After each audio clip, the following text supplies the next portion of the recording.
Okay. Alright, I'm going to do a little brief review of this Mosin Nagant in an archangel stock. Some people have had issues with it feeding, double feeding, extracting, and ejecting. I too have had the same problems, and there's a couple of things I kind of came to a little solution. First, understanding the nomenclature.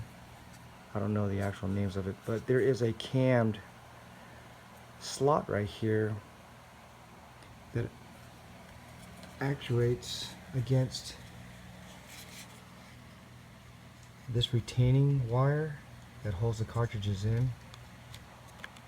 So I noticed when it goes down, or actually when you, let me balance this, when you install the magazine, that plastic cam actually goes on the inside of this area, and if I was to pull this away, it will cause the magazines to jump out. So if I was to actually pull this out,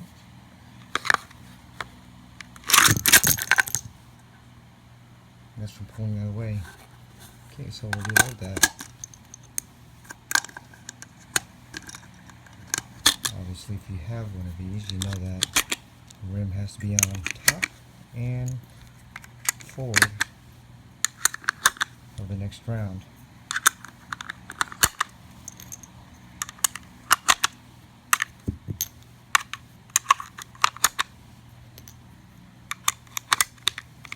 Okay, so that was that little demonstration of that retaining wire.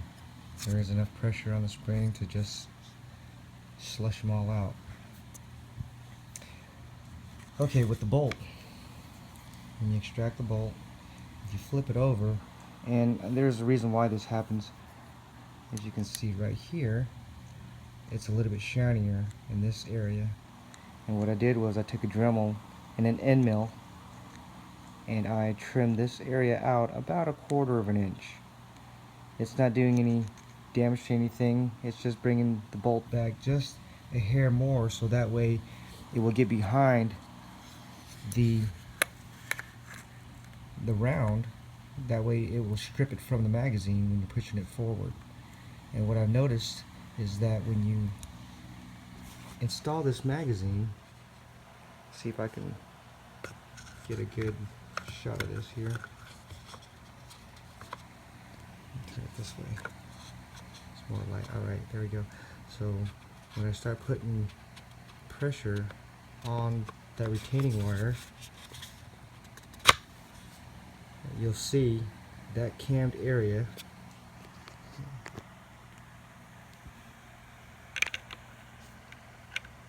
this cammed area right here is going to push on the aft surface of that retaining wire, and it's going to cause this part of the retaining wire that's against the cartridge, it's going to take it to the right, and therefore it will release that cartridge through the spring pressure. And then on the left side right here, you'll see the interrupter. Let me see here if I get that bullet. You'll see the interrupter right here. It's gonna make contact with that round. Now there should be enough spring pressure from the magazine to press against that interrupter and not come all the way up until I close bolt the actual, or close battery on the bolt and lock it down. And then when I pull the bolt back, it should disengage that interrupter through the leaf blade. This leaf blade right here, as you can see, it's got spring tension on it. But that also is connected to that interrupter just below it. Now, with that, if you use to take apart your Mosin, or take apart the stock, on the right side of your receiver, underneath the stock, I believe it's about right here. Yeah, it's about right there. On this side, you'll notice there is a leaf spring on this side with one screw, and it's probably worn. So if you was to take that screw out, slide that leaf spring off, your leaf blade will come out, take your leaf spring and manipulate it to where it actually gets more spring pressure against that leaf blade. Reinstall it, tighten it down, and you should have more spring pressure on your leaf blade and on the interrupter. So when I install this magazine, that cam's gonna, piece of dog here, the cam, that plastic cam is gonna disengage or engage that retaining wire. It's gonna disengage that cartridge. That cartridge is gonna make contact with the interrupter and prevent it from coming all the way up into the chamber area where the action is. So you'll see it right here. I'll get a good rock solid picture of this here.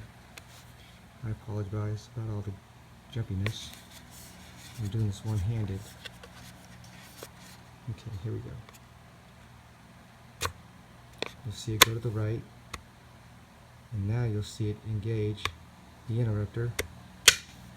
So now my magazine is locked in, but it's not all the way up to where the bolt can actually strip around.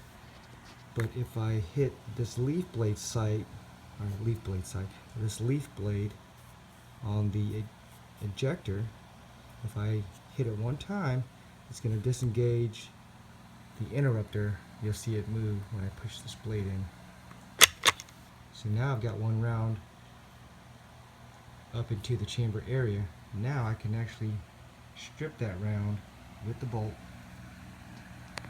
And here's one issue also with the bolt that I've had. I was having problems of it actually locking in. It was real tight, and as you can see, all those little bitty chips, those fine hairs, that's actually brass. And what it is on this face, on the edge of this face here, it was so sharp that it was literally shearing and shaving off pieces of brass, even steel, and it was left inside my chamber. So as you can see, there's a little bit of little itty bitty chunks. I don't recommend touching it with your fingers because you don't want to get it embedded in your fingers, which it will. Anyhow, you might want to take a file and chamfer that edge. Just break that edge just a little bit, so that way it'll relieve a little bit of that pressure, and you won't get that many shavings, and you won't shear any metal off. So trimming the bottom of that out might help, because that, what I notice is on, look how close that round is way to the back of the receiver. Well, basically my bolt was literally right on top of that round, instead of how this is going to be able to actually hit the back of the bullet and strip that round. See, I can strip it. But before,